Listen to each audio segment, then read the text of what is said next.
Assalamu алейкум. Кутмандуу кечиңиздер менен суроо жооп кылуу максатында кезектеги эфирди баштадык. Суроолоруңуздар болсо жаза берсеңиздер болот. Мен комментарийден келген бир канча суроолорду окуп, аларга жооп берейин. Сахар оорусуна кофе ичсе болобу? Чындыгында мүмкүн эмес деген эч кандай бул жерде факт жок. Эгерде 3 в 1 кофе иче турган болсоңуз, албетте болбойт. Анткени курамында шекер бар. Ал кандагы глюкозанын деңгээлин көбөйтүшү мүмкүн. Бирок эгерде бул табигый кофе болсо, анда аны иче берсеңиздер болот. Анда дагы үзгүлтүксүз эмес. Негизи бардык эле нерсенин ашыкчасы зыян, ошондуктан бир жумада бир 2-3 жолу ичип турсаңыздар болот. Тамактанган учурда, атайын өзүнчө бир учурда ичпегениңиздер эле жакшы болот. Анан дагы кофе негизи кимдерге болбойт? Кофе кан басымы бийик адамдарга болбойт, дагы да көтөрүп коюшу мүмкүн. Ошондуктан кимдин кан басым оорусу бар болсо, анда ошолор ичпеш керек. Калган адамдарга бирдей сунуштала берет. Анан көпчүлүк эле ушул диабети бар бейтаптарда ошол жогорку кан басым оорусу дагы кошо болот. Ошондуктан аларга мүмкүн эмес. Ошондуктан эгерде сиздин диабетиңиз бар болсо, давлениеңиз дагы барбы жокпу, ошону эске алып коюңуз. Кофе зыян, денеңерге шлак топтолот деп казак врач айтты го, ошондо кайсы туура? Ушул халат кийип эфирге чыккан адамдын баары эле врач боло бербейт. Ушуну эске алып коюңуздар. Албетте бул жерде улут жөнүндө эч кандай сөз жок. Айткым келгени, мисалы сиз деле ушул медициналык халат кийип чыгып сүйлөшүңүз мүмкүн. Чындыгында ал врач болсо, бул сөздү айтпаш керек эле. Эгер айткан болсо дагы, балким бул 3 в 1 кофелерди бир назарда туткандыр. Ошолорду ичпегиле дегендир.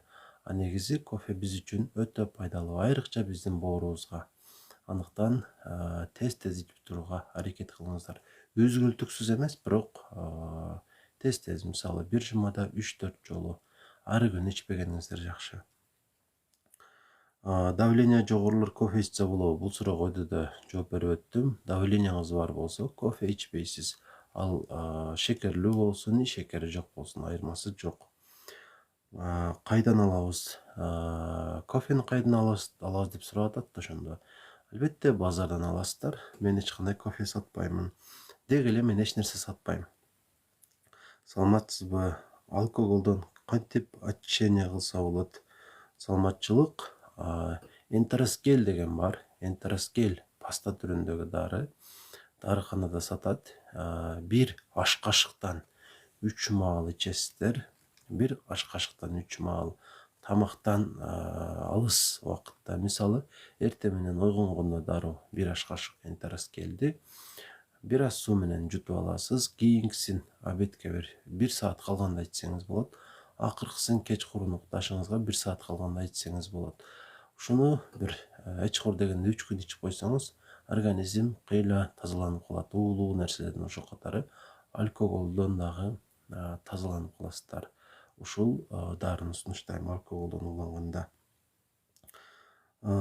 Өтүм кээде шишип калат. Эмне кылсам болот?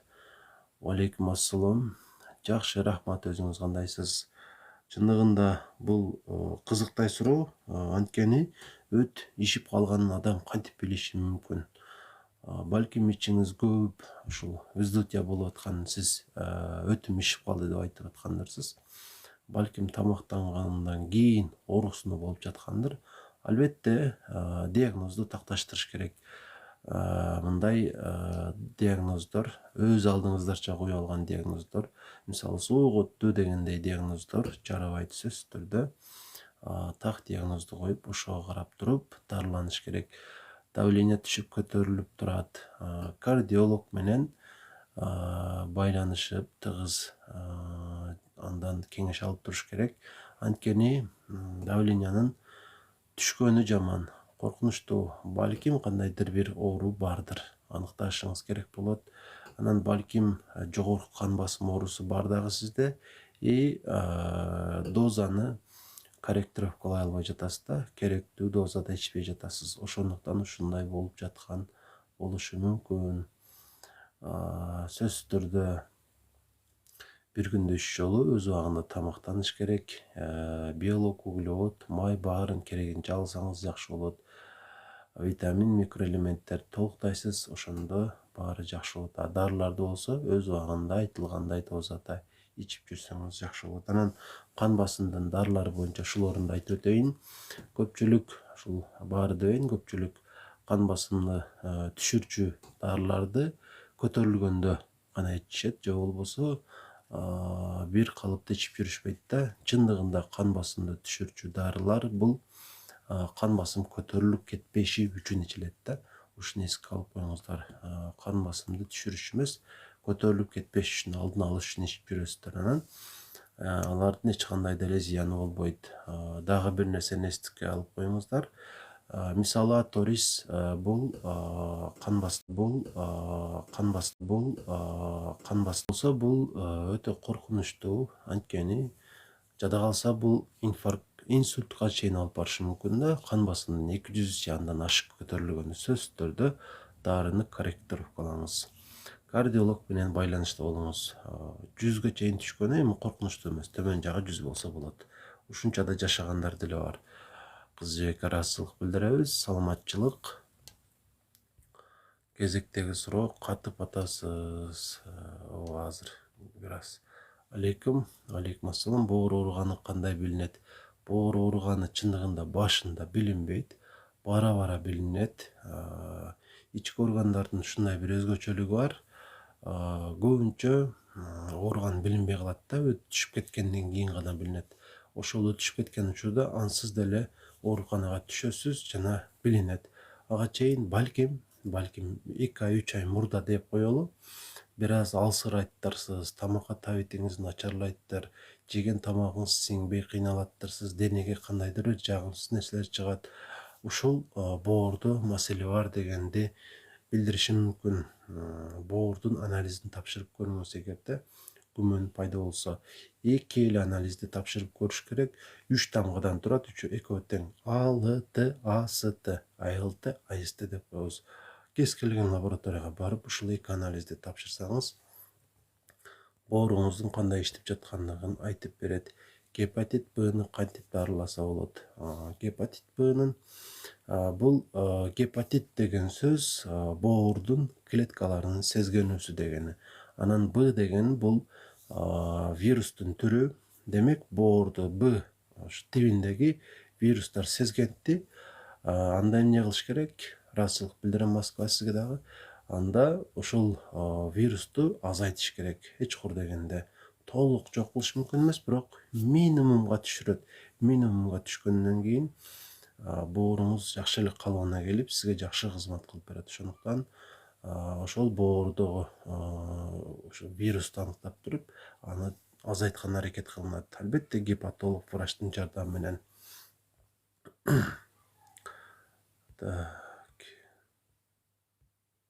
Кезектеги суроону өзүм окуйм. Японский коллаген иштешет, пайдасы барбы? Демек, коллаген тууралуу бир аз айтып берейин. Коллаген бул организмде пайда болуучу ушундай бизге айрыкча муундарыбызга пайдалуу болгон зат. Ал организмде пайда болот. Биз жеген тамактардын ушул таасиринде алар бөлүнүп да тамак ушул тамак аштан пайда болот дагы. Анан өзүнүн ишин аткарат. Анан бир факт угуп калдым буга чейин. 40 жаштан кийин коллаген азайып кетет. Бул таптакыр болбогон сөз. Коллаген өмүр бою бир калыпта пайда болуп турат. Биз жеген тамактын жардамы менен. Анан демек, сырттан биз алган коллаген менен организмдеги коллаген экөө бири-бирине окшошпойт. Таптакыр башка нерсе. Ошондуктан ошол японский болобу, же калса американский болобу, же дагы башка коллаген болобу, албай эле коюңуздар. Организм аны өзү сиздерге керегинче чыгарып берип турат дагы. Ошону менен жакшы жүрө бересиздер. Мен апамдын зоб бар, толуп кетти. 1 жылдан бери токтотпой эле элтраксин ичип атат, зыян эмеспи? Элтраксин таблеткасы аутоиммунный тиреоидитте ошол ошондой эле гипотирозду иче эле турган дары. Анан толуп жаткан болсо, демек дозасы жетишсизирээк болушу мүмкүн да, азыраак дозада ичип жаткан болушу мүмкүн. Эндокринолог менен кеңешиңиздер, мени менен деле кеңешсеңиздер болот WhatsApp'тан байланышып. Анан чындыгында толуп жатканына дал ушул зоптон деп айтпаймын. Көбүнчө тамак аштан болуп калат да бул нерсе. Анан элтраксинди анализ тапшырып туруш керек. Ушул калкан сыма бездин анализдерин тапшырып турасыздар. Эчкор дегенде 6 айда бир жолу. Ошого карап туруп доза же көбөйтүлөт, же токтотулушу дагы мүмкүн да. Ошон үчүн муну эндокринолог менен кеңешиш керек. Байланышсаңыздар, суроолоруңуздарга жооп берем. Тиразол менен бисопрололду күндө эртең менен ичип турам, эч нерсе болбойбу зопко. Эми бул дарыларды сиз өзүңүз эле ичип жатпагандарса, сизге дагы кайсы бир врач сунуштагандыр. Ошондуктан ошол врач айткандай кылып иче бериңиздер. Тиразол тиреотоксикоздун болезнь креветанын дарысы, ал эми бисопролол болсо кан басымды төмөндөтүүчү дары. Ар биринин өзүнүн орду бар. Эгерде сиз бул дарыларды ичпей койсоңуз, кайра сиз үчүн зыяныраак болуп калат. Ошондуктан айткандай кылып иче бериңиздер. Баракчага каттала электер подписацияны басып коюңуздар. Сиздер үчүн пайдалуу маалыматтар жана ошондой эле пайдалуу эфирлер болуп турат. Зоп чоңоюп кетти, бирок анализ жакшы чыкты эмнеден? Демек, сизде баары жакшы, тынчсызданбайсыз. Ар жарым жылда бир жолу УЗИ жана анализдерди кайталап турасыз. Анализдин баарын эмес, эң негизги экөөсүн тапшырып турсаңыз болот. Эч нерсе кылынбайт деле сиз тараптан. Саламатсызбы? Жирой гепатоз болгон эми менин өтүм ачышып ооруй берет. Жооп берип коюңузчу, диабет 2. Демек, бул жерде сиз 2-3 маселени ортого таштадыңыз. Диабет боюнча айтарым, мунун өзүнүн жол жоболору бар, дарылары бар. Сизге ар кимге өзүнчө сунушталат да, сиздин дагы жеке өзгөчөлүгүңүзгө карап туруп сунушталат. Балким ичип көрөсүз. Диетаны бузбайсыз, столно бир дебит. Анан жирой гепатоз деген өзү бир оору катары каралбайт, бирок ошондой болсо дагы ALT, AST деген анализдерди тапшырып кое бериш керек, кандай иштеп жатканын билиш үчүн. Анан өтүм ачышып ооруй берет дегениңизге, албетте бул боюнча дарылануудан өткөнүңүз жакшы. Ал үчүн өттү УЗИ кылдырасыз. Анан өттү боорду кошуп УЗИ кылдырып, терапевт врачка барсаңыз сизге лечение жазып берет. Кааласаңыз жеке катка байланышың, мен лечение жазып берем. Ашказан оорусунун белгиси кандай болот? Ашказан оорусунун биринчи белгиси бул албетте ооруксунуу. Ушул курсактын өйдө жагында ооруксунуулар болот. Так анык бир орунда эмес, ар кайсы жерде ооруксунуу боло берет. Катуу эмес, бирок токтобойт, улам кайталана берет. Бул бир. Анан көп кекиресиздер, жана ошондой эле тамактын сиңиши кыйын болот. Ушундай белгилери бар ашказан оорусунун. 0504 44 55 28 менин телефон номерим. 0504 44 55 28. Жок, мен Уфада эмесмин, Аксон клиникасында иштейм. Аксон. Ашказан оорусунун белгилерин айтып өттүм өдөдө. Так, саламатсызбы? Лечение щитовидной железага эмне ичсе болот? Щитовидный железа чоңоюп калган үчүн эле дары иче бербейсиздер. Щитовидный железа чоңойгон болсо, анын кызматы канчалык деңгээлде жакшы аткарылып жатат? Анализ тапшырып көрөсүздөр да.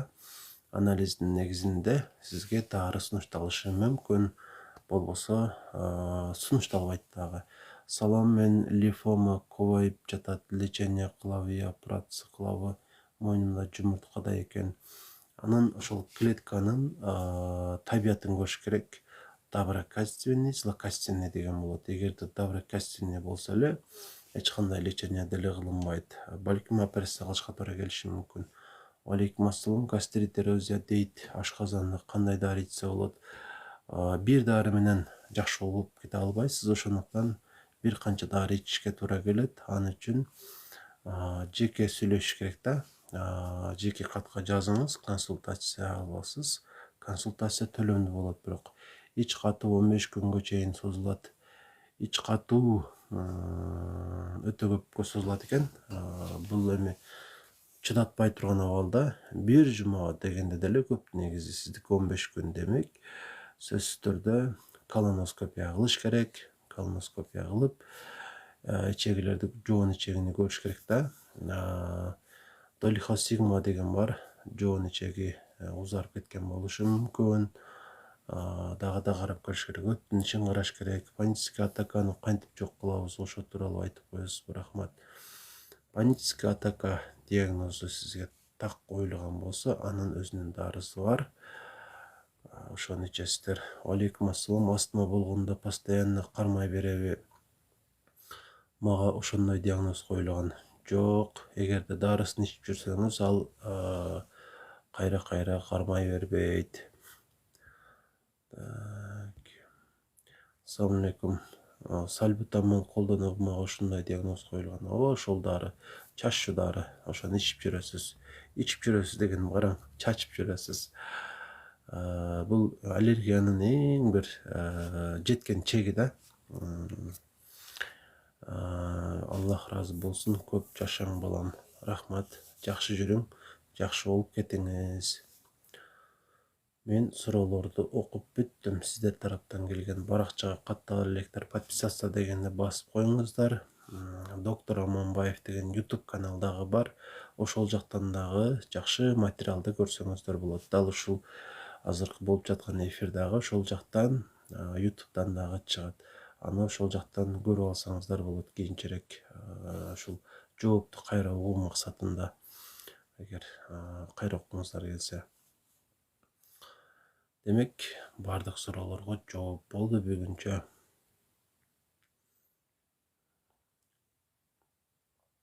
Андай эмесе, эфирди жыйынтыктасак. Бирок менин кармабайт, кашында кармайт. 2 жыл болду. Кандай кеңеш бересиз?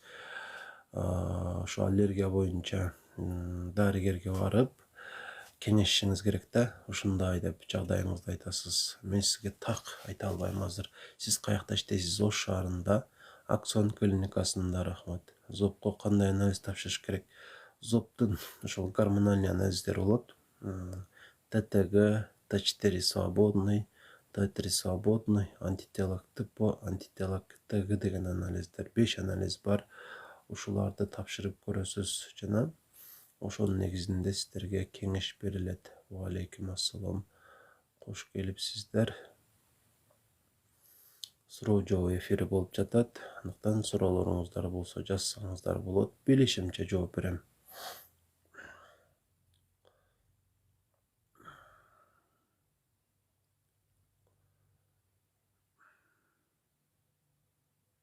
Рахмат сизге, ишиңизге ийгилик. Сиздерге дагы ийгилик. Жакшы жүрүңүздөр. Ошко барам, табабы сизди? Ооба. Номерин жазып алыңыз, анан байланышып келе бересиз. 0504 44 55 28. 0504 44 55 28. Ушул номерге кайрылып таба аласыз мени. Аксон клиникасында болом. Бирок дайым эмес.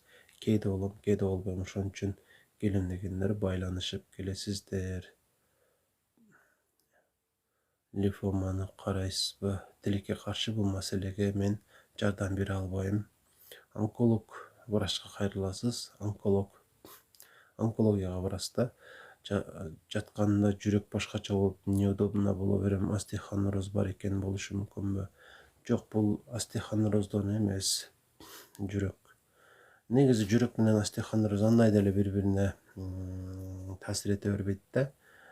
Остеохондрозго көнгөлөт жасаш керек, ашыгыш керек бир аз, и дагы массаж кылдырып турсаңыз жакшы болот. Жүрөк маселеси бул өзүнчө маселе.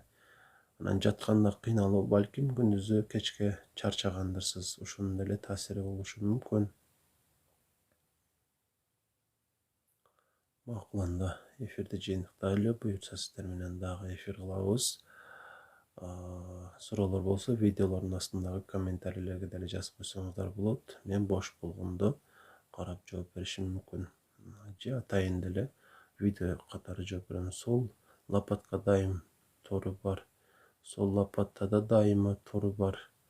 Сурооңуз мага түшүнүксүз болуп калды. Тилекке каршы оору бар деген окшойсо, бир болсо оору, аны массаж кылып туруш керек.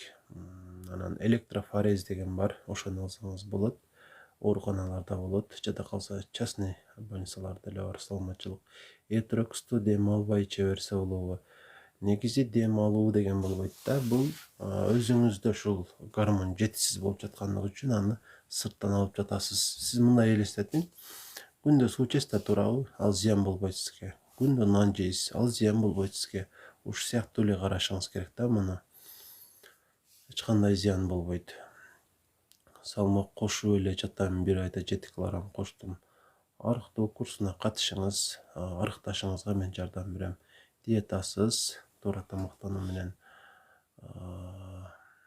Аны үчүн жеке катка же жанагы 0504 44 0528 номерине жазасыздар. Жүрөк жатканда эле ушундай болот, ашказандан болушу мүмкүн. Ооба, болушу мүмкүн.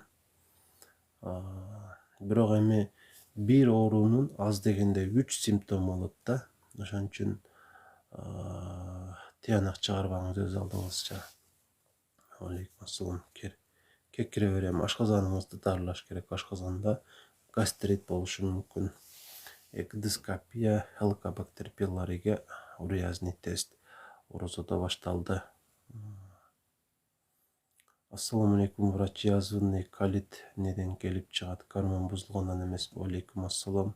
Язвенный колит жок, гормондон эмес. Бул өзүнчө оору да. Жоон ичегиде жара бар деген сөз. Буга сульфасалазин деген дары ичилет. Же месалазин деген бар. Өзүнүн диетасы бар. Ооба, мен оштамын. Келип көрүнсөңүздөр болот. Телефондон же жеке катка жазып койсоңуздар, номерин берем, байланышып келе бересиздер.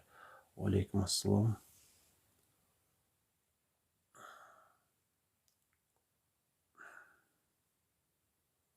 Макул анда. Жакшы туруңуздар, буюрса алда дагы эфир кылабыз.